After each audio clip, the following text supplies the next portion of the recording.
used to be called heavenly bodies. Our local star, prime mover of the earthly environment, father of all life. Our almost twin satellite, phasing predictably through the night. Small wonder both were regarded as gods by the ancients. Today we know the moon as a place. Now picture, if you will, a fantastic world where not one, but 12 moons crisscross the sky, 4 of them moving backwards, 4 others the size of small planets. This is Jupiter, largest member by far of the Sun's family, monarch of the outer planets, 1,000 times the size of Earth. In fact, twice as large as all the other planets combined. It is nearly a small star, a second sun, Jupiter, named for the Roman god of gods. To our eyes, it reveals only its dazzling cloud tops, rivers of wild color, and its trademark, the great red spot, a perpetual storm of unknown origin. On Jupiter, day and night are each less than 5 Earth hours long, and a man would weigh 500 pounds. In early 1972, mankind launched Pioneer 10, the first mission to the outer planets, the first to venture out beyond the orbit of Mars, out through the Jupiter system, and eventually out of our solar system completely. Share now the odyssey of the Jupiter pioneers.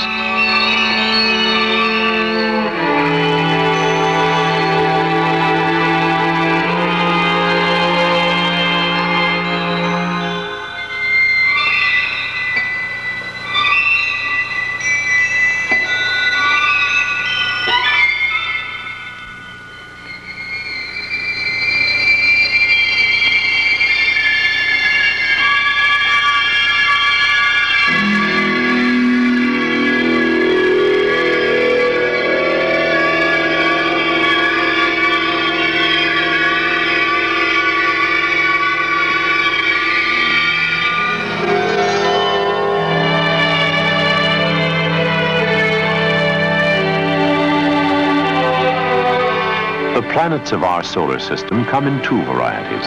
The inner 4, including Earth, are heavy, rocky cinders. Where the 5th should be, there's only a band of debris, the asteroid belt. Beyond ride the enormous outer 4, the mysterious gas giants. Astronomers have studied them since the time of Galileo. It was he who discovered Jupiter's 4 large moons with his newly perfected telescope. Beautiful ringed Saturn.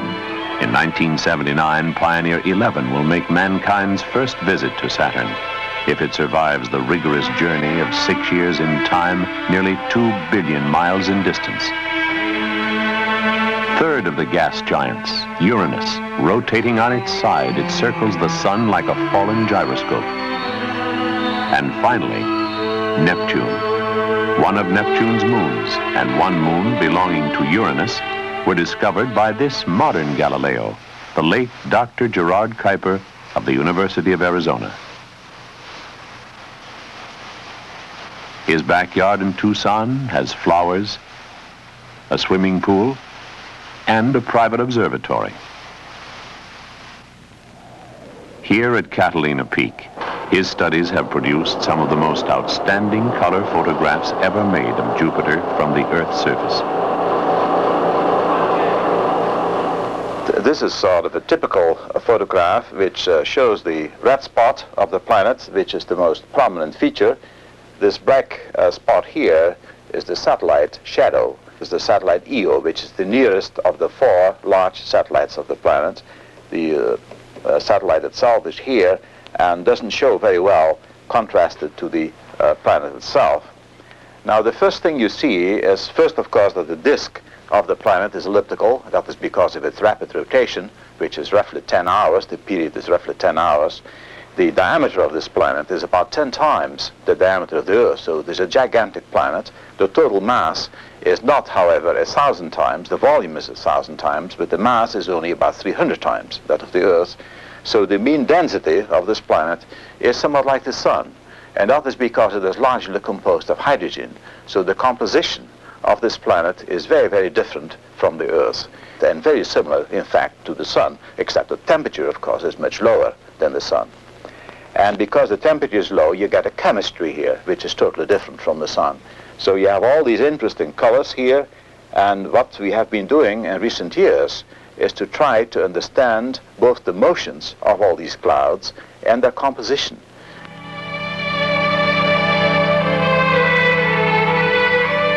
Our odyssey to the outer planets begins here at Cape Kennedy.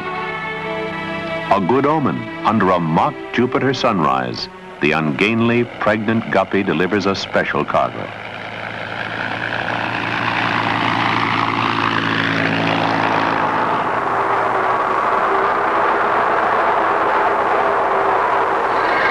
The Jupiter Pioneers were built by TRW Systems of Redondo Beach, California, under contract to NASA's Ames Research Center. The project involved some 25 million man-hours of meticulous work by the government, industry, university pioneer team. Each marvelously compact and reliable spacecraft weighs less than 600 pounds, including some 65 pounds of scientific instruments. The 11 onboard sensors include 5 radiation and charged particle detectors, 1 magnetometer, and 3 light measuring devices. 1 for the visible spectrum and 1 for either end of the visible range, the infrared and the ultraviolet. There's also an experiment to look for asteroids and 1 to measure the number of times Pioneer is struck by space dust. All of these devices together use less electricity than one 25-watt bulb. That's energy conservation. 2 other investigations dig out new information about the Jupiter system from ground tracking data. The question arises, what can 65 pounds of spaceborne instruments tell us that Earth's finest facilities can't? For example, the famous Mount Palomar telescope with its 17-foot diameter glass eye.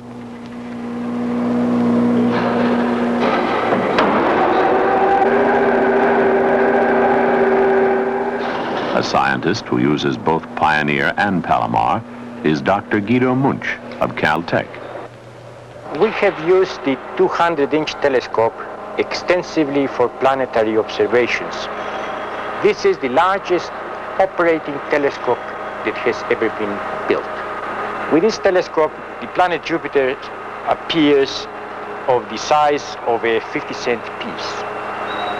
The Pioneer infrared experiment will provide a map of the heat emitted by the planet with a 3-inch telescope.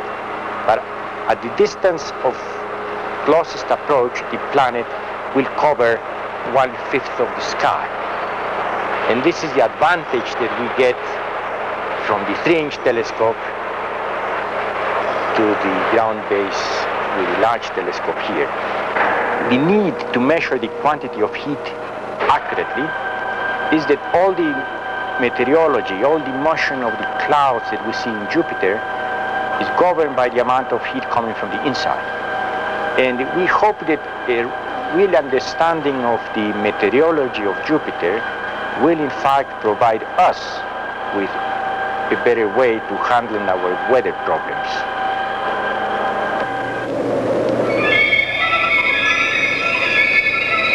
The second day of March 1972, Pioneer 10 waits for launch atop a new 3-stage version of the Atlas Centaur rocket.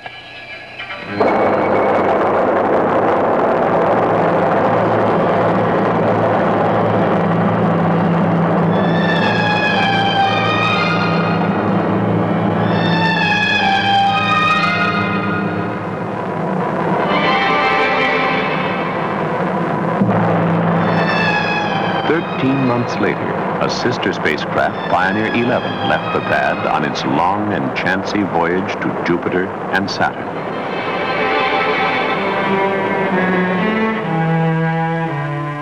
It's not easy to break out of the solar system. It requires enough speed to defeat the sun's gravity as well as Earth's gravity. Pioneer streaks away faster than any previous spacecraft, gulping distance at 1,000,000 miles a day, passing the moon in just 11 hours. Still, Jupiter is nearly 2 years away. On the way out past Mars, the experiments are tested and calibrated. Their data add to mankind's understanding of the interplanetary climate of space.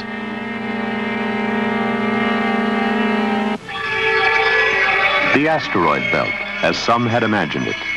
Before Pioneer 10, it was pictured as a region where great boulders grind together, creating a 40,000-mile-per-hour sandstorm.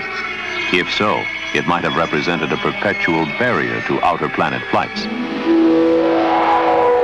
In fact, the pioneers found very little space dust in the asteroid belt. True, there are several thousand asteroids, some as big as Texas, but they should offer no menace to navigation. Pioneer gets its electricity from small onboard atomic heat sources. At 500 million miles, the sun is too weak to power solar cells. The spacecraft spins 5 times a minute for stabilization. On ground command, small thrusters fire to maintain the spin rate and to keep the large dish antenna precisely pointed at the receding Earth. This radio link is a two-way street. A constant stream of information flows back about the health of the Pioneer and its scientific observations. NASA's Deep Space Network tracks the mission. So sensitive are these ears that they will hear Pioneer out to nearly 2 billion miles and lose contact late in 1979. Pioneer is managed and controlled from Ames Research Center located at Mountain View, California, near San Francisco. The Nerve Center is in this building. Pioneer Project Manager Charles F. Hall. So we're in the mission control area for Pioneer 10, and behind us is the mission control room. Now, right now they're preparing to send quite a few commands up to the spacecraft, merely to change the attitude of one of the instruments, the operating mode, so that we can look on Jupiter.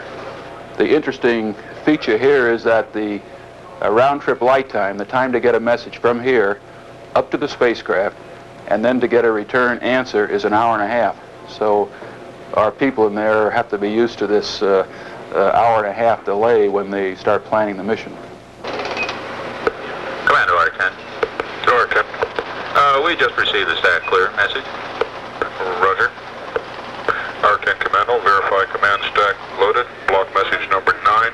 First command, IP Whiskey 2, time 141032.8.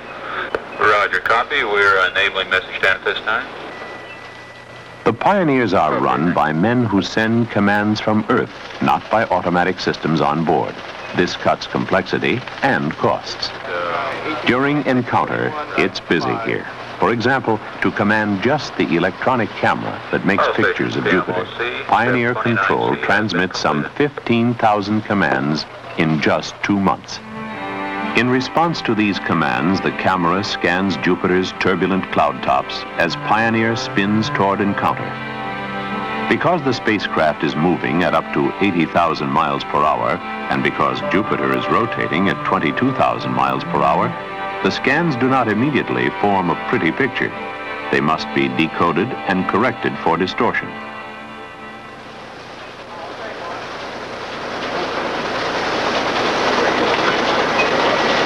First, the scans are built up line by line on a television display.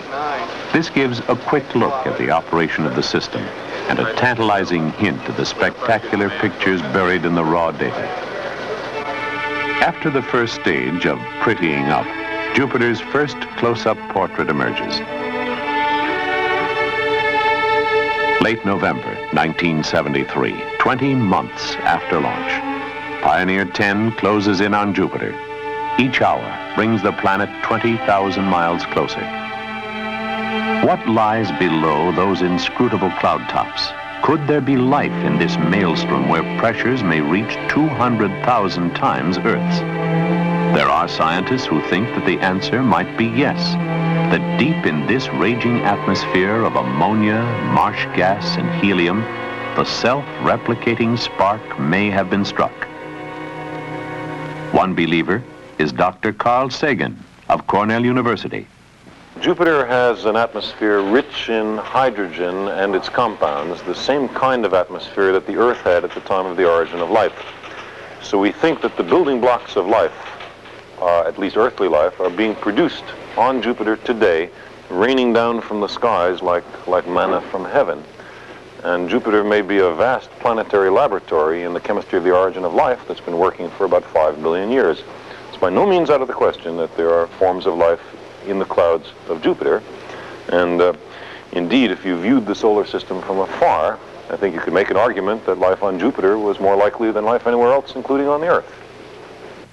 Dr. Sagan also provided for Pioneer the famous picture postcard to extraterrestrial life.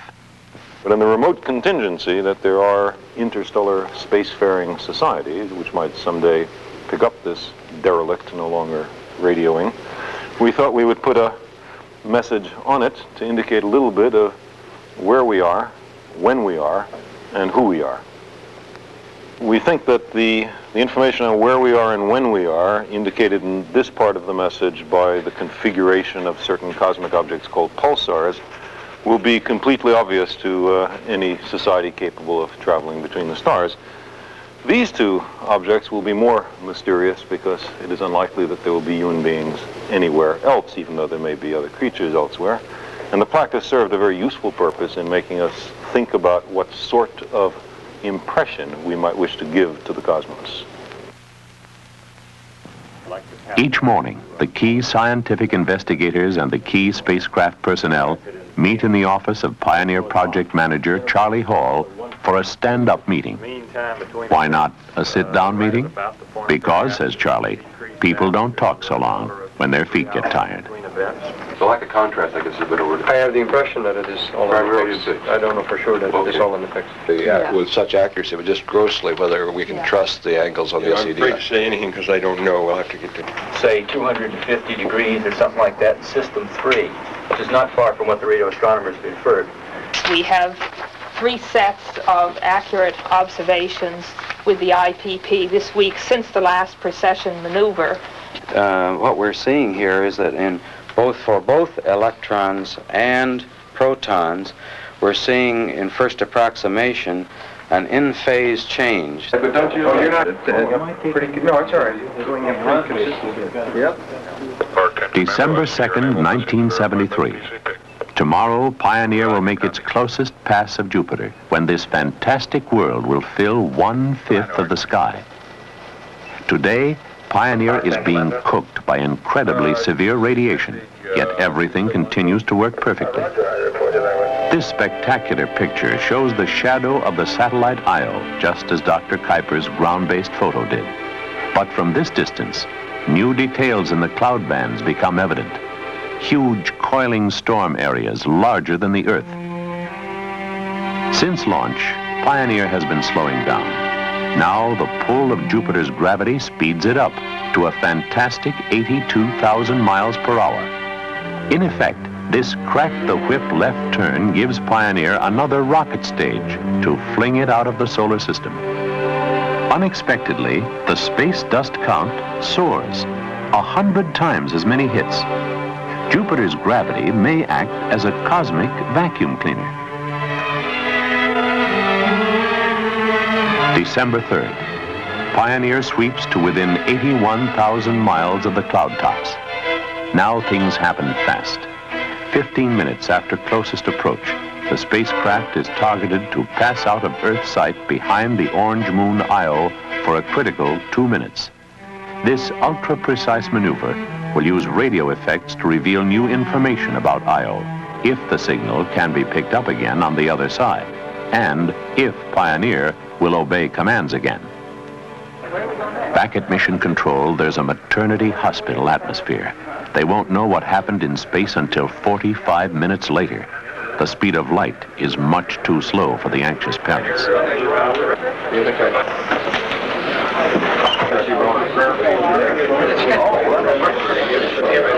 kind of an illustration do you want to get? What kind of Future mission. We have observed the planet in the infrared. We have observed the planet in the ultraviolet. They require the actual probing of the atmosphere. Did go behind you. Oh, we lost it? No, yeah, we went out of lock and we were less than 1 second from plan. And you're not back on, right? No. Oh, it says that's an extra projector. 5. I'll give you the time in a second. Oh, we missed the EO occupation by 1 second, and I was just sort of kidding him or telling him that you have to go through the ecliptic at the right time. When the EO goes in front of you, we're 3 Jupiter radii away, and EO 6 Jupiter radii. You got to get all this thing lined up, and we missed it by a second. Next time we'll do better. An hour later, Pioneer passes out of sight of both Earth and Sun, this time behind Jupiter. The spacecraft is collecting its worst radiation exposure now. Tension is even greater this time. And so is the relief. Norm, how was it? Very good. We came out just a little bit later than we expected to, about 40 seconds later than we expected to, but everything worked fine. We went in about 14 seconds later. All the instruments are operating just like they were when they went in. Came out exactly the same way. We're very pleased. Gee, you're late again. It's pretty good for government work, Dr. Makes it all worthwhile. It's after 10 years of having to put up with all these people, the 14 hours a day, it's all worthwhile.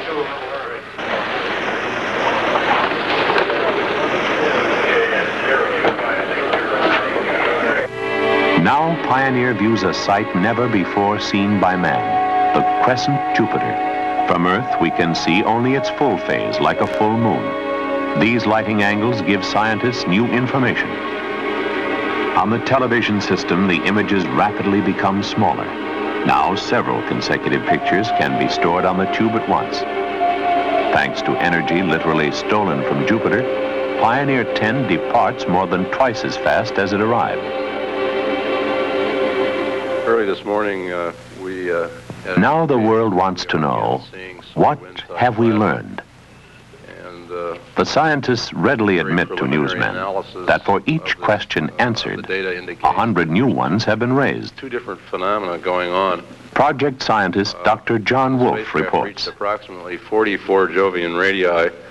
We had the indication of very strange plasma distribution. We're taking back with us to our laboratories data which essentially are puzzling to us and will take a long time to work out. Some points are clear. The whole Jupiter system is heavier than we thought, by about the weight of 2 Earth moons. Our most important finding to date has been Io has a thin atmosphere. Thus, Jupiter's 4 large moons probably all have atmospheres.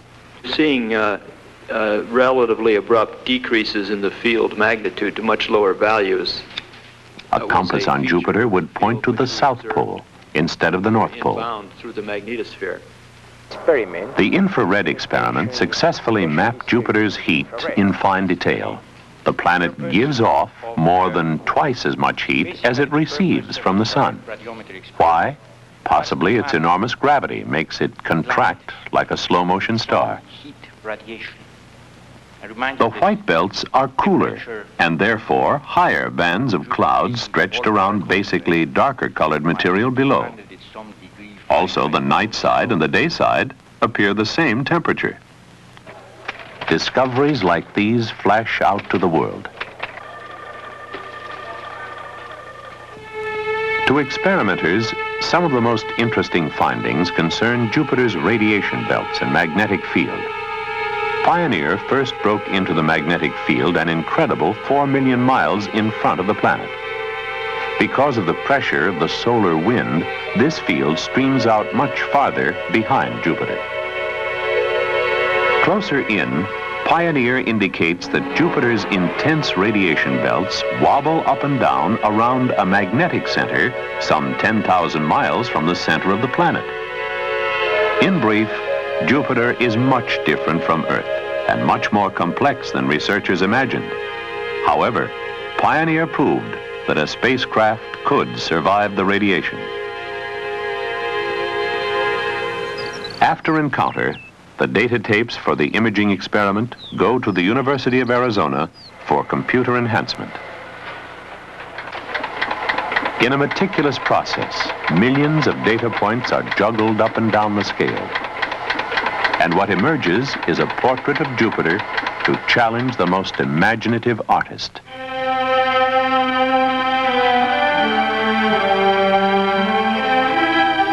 While Pioneer 10 journeys to the edge of the solar system and beyond, the information it returned has permitted Pioneer 11 to be redirected to not only pass closer by Jupiter, but to continue on to the next outer planet, Saturn.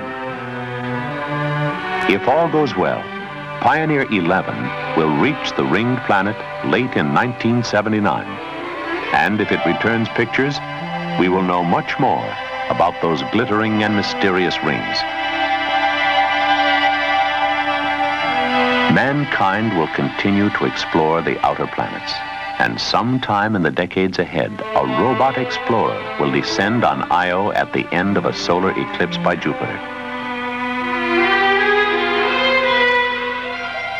The sight will be one of the most dramatic in the solar system.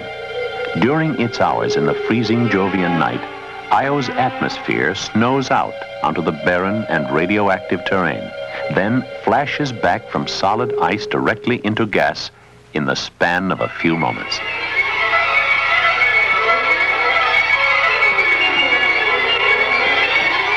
The domain of the outer planets is majestic beyond comprehension.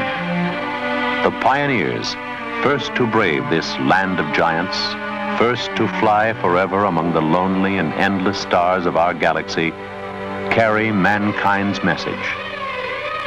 We're on our way.